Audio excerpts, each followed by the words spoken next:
To install OpCenter, run the executable opcenter setup.exe file provided by Verint, either by email, through an FTP site, or on physical media. For best results, right-click the exe file and select Run as Administrator. In the OpCenter Setup Wizard, click Next.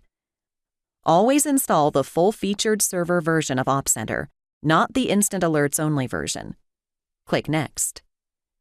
Microsoft Access is used only for legacy systems and does not support Permissions Manager.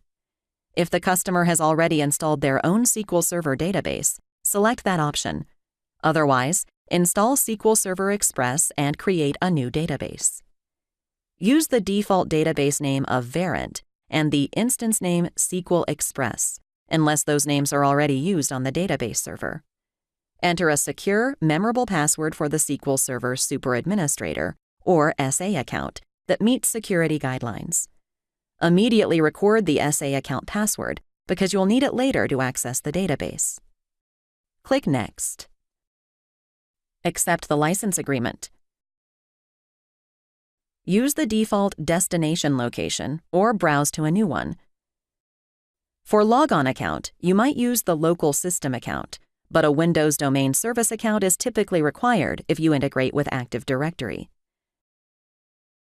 Specify a different Start menu folder if desired, and then customize the icons if desired. Leave required libraries selected because they are installed only if missing. Verify your settings and then click Install. The OpCenter files are extracted. If selected, Microsoft SQL Server Express then installs. If you specified your own SQL Server instance, this process is skipped. When the OpCenter installation is complete, click Finish. Restart the server as prompted. OpCenter is then ready to open and configure.